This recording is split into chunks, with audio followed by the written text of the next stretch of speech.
Hello friends, welcome back to my channel. तो आज मैं लेके आई हूँ आपके लिए एक और नई कहानी। कहानी का नाम है गरीब की मजबूरी। छोटी बहू ने आवाज लगाते हुए, रमिया जरा इधर सुनना तो, मेरे कमरे की सफाई भी कर देना। जी मालकिन, कहते हुए रमिया अपने कामों में लग जाती है। सुनैना को अपनी बहू का रमिया से बात करने का यह तरीका बिल्कुल भी अच्छा नहीं लगा। उन्हें नजदीक जाकर कहा कि बेटी बुजुर्ग है रमिया, हम बहुत सम्मान देते आए हैं आज तक उनको, हमारे अपने परिवार का सदस्य मानते हैं। मैं उन्हें दीदी बुलाती हूँ, मेरे घर का काम करती हैं, उससे मुझे सुविधा मिलती है। वह गरीब है इसका मतलब यह नहीं कि तुम उनसे कुछ भी कहो, आंटी भी तो कह सकती हो ना बेटा। बड़े प्यार से सुनैना जी ने कहा, अच्छे शब्द अच्छी बात हमेशा अच्छी लगती हैं। हमसे वो भी उम्र में बड़ी हैं, तुम्हारे पति को भी पाला पोसा बड़ा किया है, तुम्हारे माँ समान है। बहू गुस्साते हुए, काम वाली को मैं सर पर नहीं चढ़ाती, काम वाली है काम वाली ही रहेगी, मुफ्त में काम नहीं करती, बदले में पैसे लेती है। सुनैना को ज्यादा बोलना उचित नहीं लगा, क्योंकि बच्चों से बहस अच्छी बात नहीं है, खुद की मर्यादा भंग होती है। जिसकी जैसी समझ जिंदगी उसकी वैसी कटती है। मन ही मन यह सवाल करते हुए अपने काम में लग जाती हैं। हो सकता है अमेरिका में रहती है सोच बड़ी हो, लेकिन ऐसी सोच कर क्या फायदा जो किसी की मजबूरी न समझ पाए। छुट्टियों में आई है, चली जाएगी, रहना तो मुझे ही है, रमिया दीदी को ही साथ है।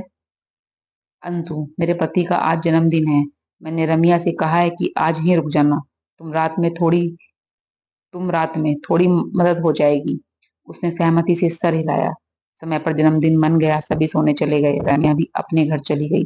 मेरी बहू ने सुबह सुबह हाय तौबा मचा दिया। क्या हुआ क्या हुआ, आप कहते हैं इनका आदर करें।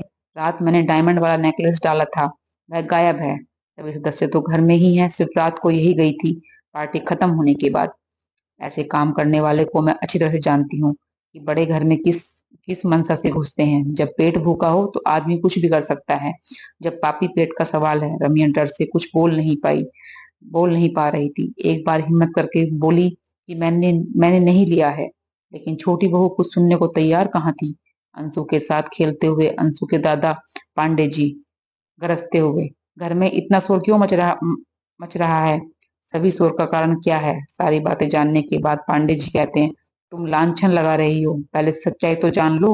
यह देखो, तुम्हारा नेकलेस अंशु बाबा के कपड़े में था। रात को हो सकता है थकान की वजह से तुमने खोलकर कपड़े पर रख दिया हो और ध्यान नहीं दिया, बिना सोचे समझे लांछन लगाना दिया। सोच समझकर किसी पर लांछन लगाओ। रमिया रोते हुए सच कहा, छोटी मालकिन आपने, सब पापी पेट का सवाल है, लेकिन पेट इतना भी पापी नहीं है। ईमानदारी पूर्वक अपने सम्मान को बचाते हुए काम करना हमारी मजबूरी है।